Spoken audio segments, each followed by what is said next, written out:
HAVENBELL 3, EZRAH, Chapter 2, The Grove of Souls.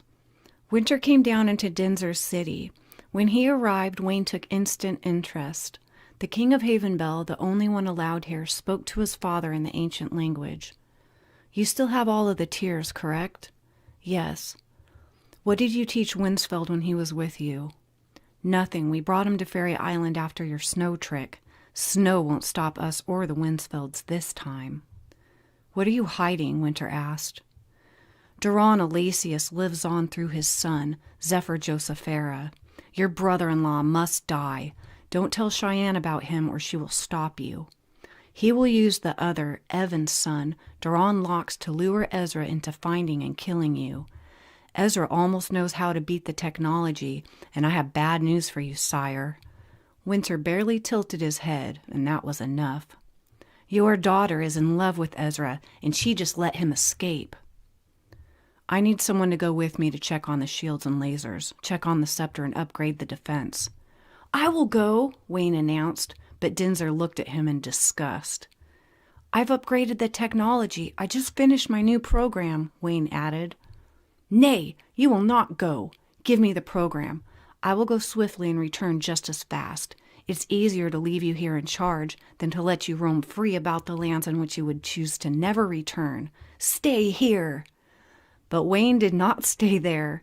He found Seeing Tears, and when he found them, he found his princess, the Drake and Feather. And he did leave. In fact, he went on a joyride. Zach walked through the Grove of Souls. He now remembered Cheyenne, and he was not happy about it at all. She disappeared. The king had stolen her and kept her along with the throne. He never brought her back. He kept her for himself. Zach remembered nothing of his underwater encounter with him. The boundaries were erased to him. The grove only restored his memory of her and nothing else, and Nemi and Trillium always kept that secret from him. Zach married Sierra, but now he couldn't remember her face because this was the first time his heart broke for Cheyenne. He didn't remember losing her before. Ezra flew down frantically and nearly knocked Zach over. "You didn't go, did you?" "Yes, I did." "Damn it! Neither one of us is supposed to be involved in this. We are not the chosen one. The king of HAVENBELL will waste us both. You're not going to leave Fairy Island." "I want you to waste the king of HAVENBELL, Ezra. Do it for me. Be the king and rule all lands. Have everything you've ever wanted, unlike I." "You must not chase Cheyenne. She is where she needs to be. I'm not supposed to kill any Draken's father. I love Cheyenne's daughter, and that whole family wants to kill us, even her." "Ezra, I wouldn't normally ask you to do this, but I'm going to anyway. I want you to walk through the grove." "Are you serious?" "Just do it. Do it now." He did. When he came out, Zach was waiting. Ezra didn't look very happy, but neither had anyone who had walked through. Not one. "What did it tell you?" "I can't tell you." "You have to." "No, I don't.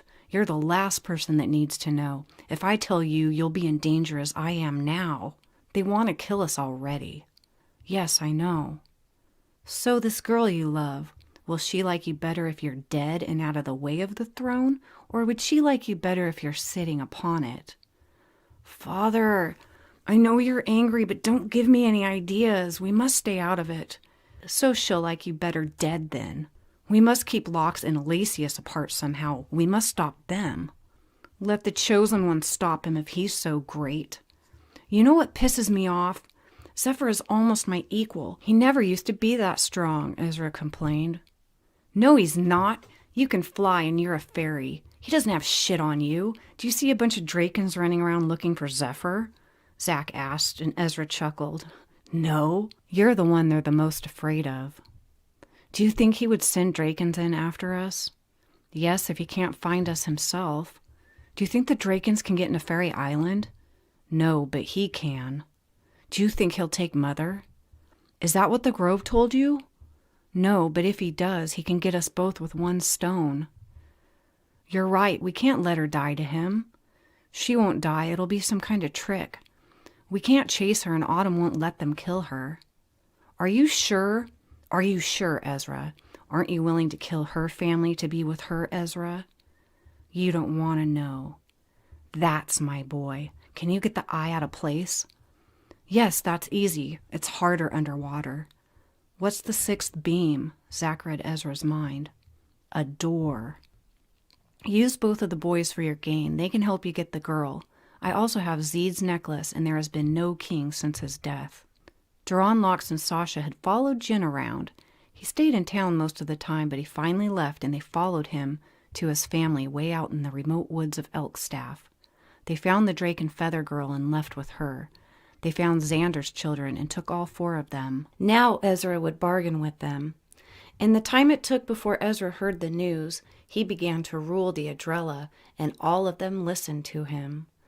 Against his better judgment, Zach walked through the Grove of Souls one last time. So to the Adrella feathers are Cheyenne. She has wings underwater, the manta ray wings. Zach Winsfeld, Ezra Winsfeld, Autumn, and her brother, who you haven't met yet. Well, Ezra, because Ezra's a fairy and he has those really, really colorful, his wings are half Josepharian, half feathers, and they're half fairy wings, so they look completely different from everyone else's.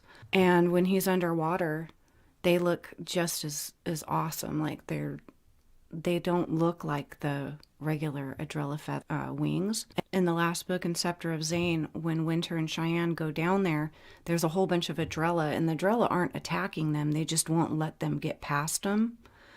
And Cheyenne's like, take me to Zach Winsfeld, and they all know who that is because he has wings and so does she. So they moved because they were gonna bring them both together because they're the same. And Winter's like, no, don't do that. Here, go hide in the boundaries. So now Zach gave Ezra that necklace that belonged to Zeed, which summons them. And also, Ezra's really good at those water blades, too. And he has manta ray wings that are he's the only one whose wings look like that underwater. So now he is taken the place of the king of the Adrella. And Zach just walked through the grove again, which is bad, because we already learned through Duran that the more that you walk through it, the worse you get. When Ezra came to the temple, he opened up 5 Josepharian air fans and threw them at the eye. He got it all wrong. He had beaten these beams several times without anyone being aware of it. He never actually pulled the eye out of place, for the shields would drop and he would blow his cover in a bad way. He knew for a long time, and no one else did, that he could get the eye out at any time, if he so pleased, except for today. He pulled the fans back and tried again. He missed all of them, and there were many more beams, boxes, and protection. It had been changed. It would take him a while to crack this code. He already wanted to see Autumn again, then he was stabbed. Ezra realized Evan was in the temple. He left in a panic and flew, but something dug into his shoulder and pulled him back down to the ground where he was punched in his face. He couldn't use any magic on him. He was punched again until Lox and Elacius showed up. They together stopped his punisher, although invisible, and the attack stopped. I need help, Ezra begged, and lay bleeding from his shoulder and stomach. Zephyr leaned in to look at his wounds, and when he did, he took his 2 advantages. He let some of Ezra's blood drop into a vial, and since Ezra was weak, he read his mind. It told him where the scepter was, as the grove told on to him. Elacius knew a lot of magic, for although he didn't look it, he was an elf as well.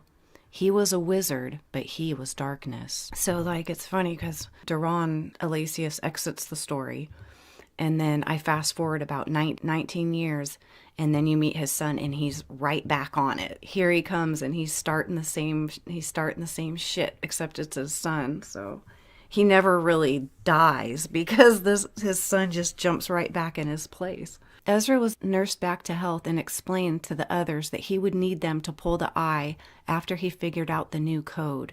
He promised Zephyr to make him his top command, but that he alone must own the scepter. You are mistaken, Ezra. I will own the scepter and you will get it for me. Everyone hates me. I must gain the scepter. You will help me.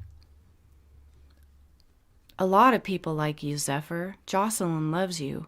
Your parents know you can be good. They taught you right for a reason. Don't be like Duran. You will help me or your drake and feather dies.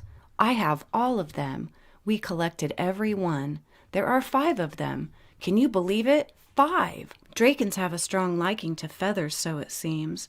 Just like Ortsons seem to have with elves. Like elves seem to have with feathers. I hate feathers, Zephyr stated. I hate you and your mind control, Ezra told him. I hate you and your wings, Zephyr yelled. If I don't kill you, the king of Havenbell will, Ezra promised. Drake and feathers, Zephyr hissed, and Ezra obeyed. He took him to the boundaries. He believed he had figured out the 6th beam. Okay, when Ezra meets Autumn, when he's down there by the boundaries, Autumn erased his memory. She goes, there's nothing down there, understand? There's nothing down there. So Autumn completely erased the boundaries from Ezra's mind so that he won't get killed. And then when Zach convinces him to go through the grove tells him it restored his memory and told him that's where the scepter is. So he accidentally undid Autumn's favor. Do you use blades? Ezra asked. No, Zephyr answered. I'm still a newcomer here. Teach me, Zephyr pressed. Piss off! Ezra was better now, and he could resist this man. Ezra ruled the Adrella now, and he could gain the scepter. You let me see the drake and feathers, and I'll give you the scepter. Nay, you give me the scepter, and you get your girl, and you won't even have to fight the king of Havenbell. I will. Agreed. Ezra grabbed his blades and shot them into the boundaries, but for some reason, the 6th beam was gone and it surprised him and he misfired, resetting the machine. What? Zephyr gasped. He'd never seen anything like it. Hold on. He pulled all the blades back to him and tried again. There were 10 beams and he easily shot them all off and entered the doorway to the scepter. An Adrella with wings threw blades at him and he ducked as well as pushed them with his mind. He had left all of his blades at the boundaries. The Adrella held the scepter of Zane. Ezra came out frightened, swam to the surface, and left Zephyr alone. The system reset, and Zephyr knew not how to throw blades, let alone beat the boundaries. He retreated and returned to land, wondering what could possibly take Ezra's mind off of the drake and feathers. What have you done? Cheyenne asked, a trifle upset. Ezra had almost beaten it. Husband of glory, he would not have beaten it. I made the 6th beam a trap. It's a glitch I made on purpose. You left me for a long time and I missed you so much. I wanted you to like me. My program cannot be beaten. You let an Aztrak who's never been underwater change the program? It wasn't broken, Winter. Why would you change it? It's unbeatable. It was unbeatable. It's not real. It's a distraction. He can walk right through the 6th beam the whole time it was made to scare him? He read her. No, distract him from the real beam. The hidden one is invisible. Even if he was smart enough to know that the 6th beam was false and went through it, the second the 6th beam disappeared, when he was relieved and confident, the 7th beam kills him instantly. You are ridiculous, Cheyenne, but you are clever. He used his powers to sway his fantasies, and he ruled her. He wanted her badly because he wanted to keep her forever and her crazy, beautiful wings. She had impressed him very much, and he needed to vent his fears, and he needed her power as well. Power shuttle on my command, Wayne ordered. Sir, we cannot. Your father will kill you. There's nothing going on right now. There's plenty going on right now. There are 3 Adrella who have magic that are chasing the scepter, and my program didn't work underwater. I failed. Alasius is up in the mountains holding drake and feathers captive for Ezra. Ezra's father walked through the grove twice and is certain his son will become king. He wants our sire dead. He will start a war of the Adrella as well as a war in the sky. To stop Alasius, we must get his parents and his girl. He will surrender for them. Ezra Locks, Alasius, and Zach Winsfield are going to keep trying to get the eye. We should wait for Dinzer to return.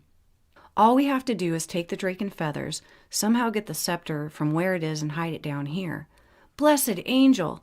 There is a drake and feather who is an EZRAH, correct? Correct. She must give me the scepter to hide, to save all of them.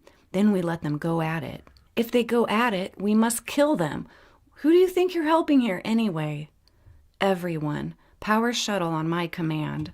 Lox wasn't interested in the drake and feathers at all, no matter how rare or beautiful. He did not violate them, and he was a lonesome man. He was interested in one alone. She drove him mad, that beautiful elf Jocelyn.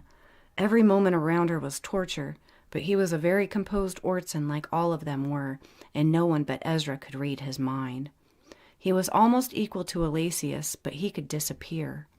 He had plans of his own for the scepter, even though he knew EZRAH should get it instead and battle the wretched Drakens himself. Evan's son wants EZRAH to get it, period. He doesn't want Zephyr. He doesn't really want it, even though he's blood. He's the second prince, but he doesn't want Zephyr. He wants EZRAH to get it because Ezra's a real badass and stuff, and he wants revenge on the Drakens. Come with me, Duran, Sasha told him. She made a signal, and that meant for them both to disappear together and communicate by mind. They did. Sasha spoke to his mind. Look, Duran, don't get upset. I want Zephyr to have the scepter. Why? I'm your son. I'm the blood prince to the house of Zane.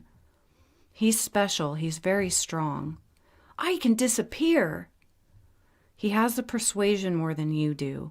He can shoot arrows as well as trillium. He is what Duran had always wanted. It's all he ever talked about, how he wanted a child of child. That's not fair. Do you wish for me to join my father and the wizards and fight you both? You'd really be screwed then. I'm not going to be Zephyr's slave. Yes, you will. We all will, but don't worry. I have ideas of my own.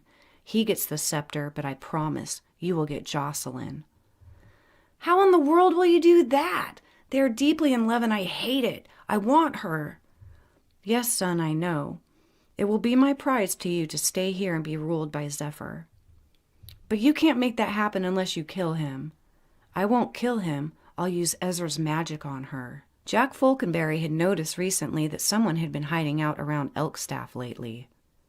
The boys were on a tirade and they had his granddaughter Jocelyn. Zephyr and Jocelyn had managed to hide their partnership from everyone on purpose. They hid it from the council and it worked.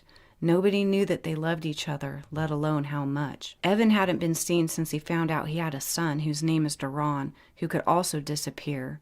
This worried Jack, but Evan came out to be an extraordinary son to him, and even worked against his best friend Zach for the sake of the King of HAVENBELL. Things were uncertain with him again, and he could be a bomb if he wanted to be. Jin's daughter had been stolen along with 4 other Drake and Feathers belonging to Xander, the appointed council member for Drake. So whether it was Evan, Evan's son, or both, or even the mother, Zach was really curious on how to catch the snooper, so he made many elven traps. One day, Jack heard noises on his land. He felt a presence but saw nothing. He followed the noise through the woods silently, at the same time hiding all of his vibration with his mind. He crept, stopped, and crouched behind a tree. He silently drew his bow and waited. He was silent due to his elven nature and invisible because he knew how to mind screw, too. He had placed a very shiny object he had gotten from the fairies and placed it above the trap. It was too magical to resist. He heard a crunch and the trap snapped. The tree flicked upward again, tying the snooper by his ankles and pulling him high into a tree. It hung him upside down and he turned visible. Lucky for the hangman, Jack did not shoot him, and Jack forgot everything about it. In the many summers since Winter killed Madrin and King Zareen to rule Drake, he had completely rebuilt the kingdom. Even though Drake had a shield, he had thousands of laser traps in many places. Some were hidden very well, and the closer you got to his palace, the more there were. In case the eye was ever stolen and the shield dropped, he wanted to make sure any outlander would die before they reached his palace or his family. With the technology he gained from the Aztrak, as well as his and Zin's own creations, they had rebuilt Drake with stone, marble, and glass. There was an aquifer and a water filtration system. He built man-made creeks and fountains that went within and around some of his buildings. He had built Drake into a beautiful masterpiece of a metropolis. With the irrigation system they had built, they were able to grow many crops. Cheyenne and Autumn were the two artists among the four royals, and they designed beautiful gardens and landscaping for the city. They also had beautiful pools and fountains of clean water for the children to play in. Drakens were mighty warriors, and he had built them amazing courtyards in which to train. Children began training early with the spear and gradually worked their way up to different weapons. They trained with air fans even though none could fly. The boys were shaven bald until they reached a certain level of combat, as well as a certain age. At 15 summers, they had a ceremony of manhood and accomplishment. If they could not pass every test of every weapon, they would have to wait another year. After they became regarded as a warrior, they were allowed to grow their hair into dreadlocks. As each man moved up in ranking, they would add special beads to their hair and golden bracelets to identify their ranking among the warriors. When going to battle, each level of warrior had a different pattern of face paint. Only the Drakens understood these markings. Women were not allowed to use weapons in Zarine's rule, but Winter had changed this rule and made the women train as well.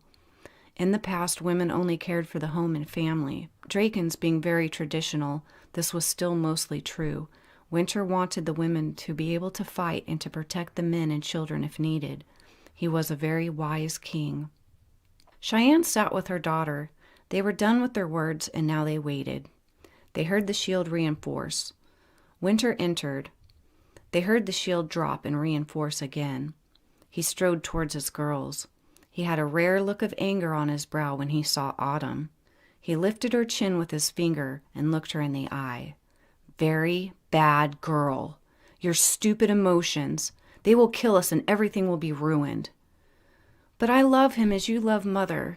It's not the same. Yes, it is. Cheyenne is my wife, not my enemy. She's kept the scepter safe all of this time from them. You must marry a Draken and stay here where we are protected. No, you're not one to talk, Father. You fell in love instantly in Elkstaff. You saw that beautiful angel come down from the sky and you were lost in her. You had all of those wimps beat from the beginning, even before the 7 ships departed. You had her before you even rescued her. Before she even saw you, you had her. You have studied us well, I see. I'm getting angry now, Winter warned. You're getting angry because I'm talking about your emotions, and you hate doing that most of all. You used your mind powers to make me forget Zach? Cheyenne asked. I used my love upon you to make you forget him. I erased nothing. I showed you what you needed. Did you lie to me about him, Winter? Would he have honored me? Did he love me enough and you stopped it by taking my confidence away for yourself? Did you steal me from your greatest threat? Surprisingly, the one that can beat your power too? The one who threatens your throne? You will tell me the truth, Cheyenne pressed, but she could never rule him if he didn't allow it. He didn't. He was already furious, and he was never furious. You took my scepter and flew to Duran. You betrayed me and almost gave it to him. You had me programmed for no reason. You didn't even need my power then. You crammed many summers of training into my mind in seconds. I'm sorry, but they made you and our children spirits of the seasons. The Aztracs would have killed everyone. I loved you already and I almost had to kill you twice. Do you know what that feels like? Yes, I do, Autumn cried. But the tension in the room eased up because Zen came in laughing. They all stopped. They were all frightened because Zen never laughed. What's wrong, Zen? Winter asked. Damn Falconberry King caught me in a trap. It was hilarious. I can't believe I fell for that. I didn't hear or see anyone. I'm glad that wasn't Ezra's trap. I can beat them all with my mind and my technology, and he fools me in a stupid easy one. That is funny, Winter smiled. So Spring got sprung, Autumn added. She hadn't used the joke in a long time, but Zen hated being called Spring. I hate Ezra, he sent to her mind without talking, and she stopped smiling. That king is very strong. I read him. He's tricky, too, a good ally. We need some more of those traps. If I can fall for it, those idiots will for sure. Did he see you? Yes, my nano-cloak fell off, but he doesn't remember. Have you seen Ezra? Winter inquired. Leave him alone. I erased everything about the scepter and the boundaries from his mind. He's not a threat anymore. He walked through the grove and ruined your mercy. That shithead tried to take the eye, so I stabbed him. No! Then he beat the boundaries and almost got the scepter for Alasius. Alasius, Duran is dead. Zin! Don't tell her things I must erase. Winter quickly erased it. Zin felt bad for his mother. It was his own fault, too. You killed Ezra? Autumn whispered. It was only a matter of time, and she knew it. He came for the scepter. He beat the boundaries. No! Autumn began to cry and fell to her knees. She could not hide her emotions. Zin smiled, and he never smiled either. I erased him with the scepter. What? Autumn yelled. You did what? Why would you do that for me? Why would you ever do that for me? I can tell your heart is true. Sometimes I read you so that I can feel the things you feel. We are twins, Zare. I have no emotions. I am a bred killer. I am an assassin. That is my mission. I don't feel any of those things you feel. This family must stay hidden. I am cold and taut like the bowstring. I am smarter than everyone, but how will I gain a wife of emotion that I need when I have none to give myself? It seems to me that women are more interested in the louder emotional types, even if they are as dumb as a rock. You can have any woman in the kingdom's inn. I would let you bring a feather here if you prefer, Winter confirmed.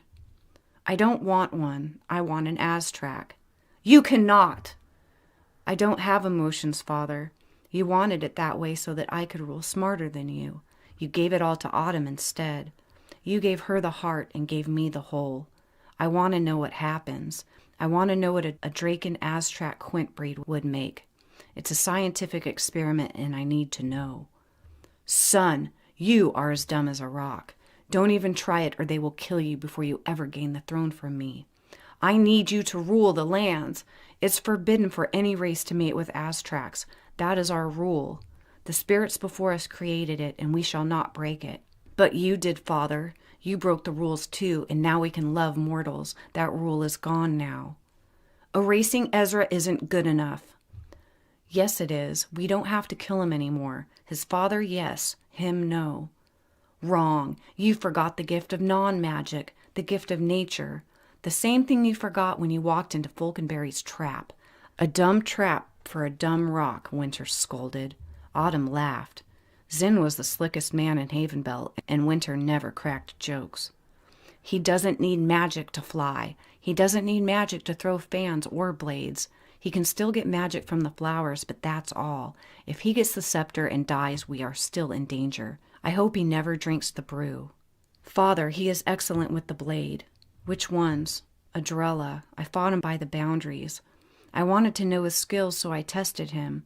I took it easy on him at first, but I had to use my full skill, a lot. He almost killed me 5 times. I used my mind to stop him. I even tried to kill him too. He blocked all of my shots. Bad news. Oh, I stole this from Falconberry. I haven't the slightest idea what it's for. Zin held up the fairy potion. Ezra had lost all of his power and he knew it. He needed to talk to the council. He didn't know if it was a spell or reversible. He knew the minute the scepter touched him, everything changed. Now he couldn't save Autumn. The boys had nothing to gain from him, which was good, he guessed. The Draken shouldn't take his mother now unless they kill his father. His father still had the power to challenge the king, and maybe his father was right. Maybe Alasius was screwed, not because of his mind ability, but because he had no wings. He couldn't fly, and he was not an owl shapeshifter. Ezra flew to Josephera to speak to Trillium. Ezra, you must not chase the king, Phariseph told him. I know, I can't anyway. I lost all of my powers. Trillium and Phariseph scanned him. He was an open book. He was powerless. How? The scepter stole them from me, he said sadly. That's a good thing, Ezra. You're too valuable. Are you working for Zephyr? What is he doing? I'm not working for Zephyr or Lox. They can't use me now, but I also can't save Autumn. How in the world can I save her now? How do you know Autumn, Ezra? Where is she? They've stolen all of the drake and feathers so that I would bring them the eye and the scepter. How did you find out about the scepter? We've been hiding that knowledge from both of you for a long time. Was it Zephyr? The grove. My father went in too. He's missing Cheyenne and he's mad at the king. I lost my powers. I can't take the throne like he wants. But he can, Ezra. He can.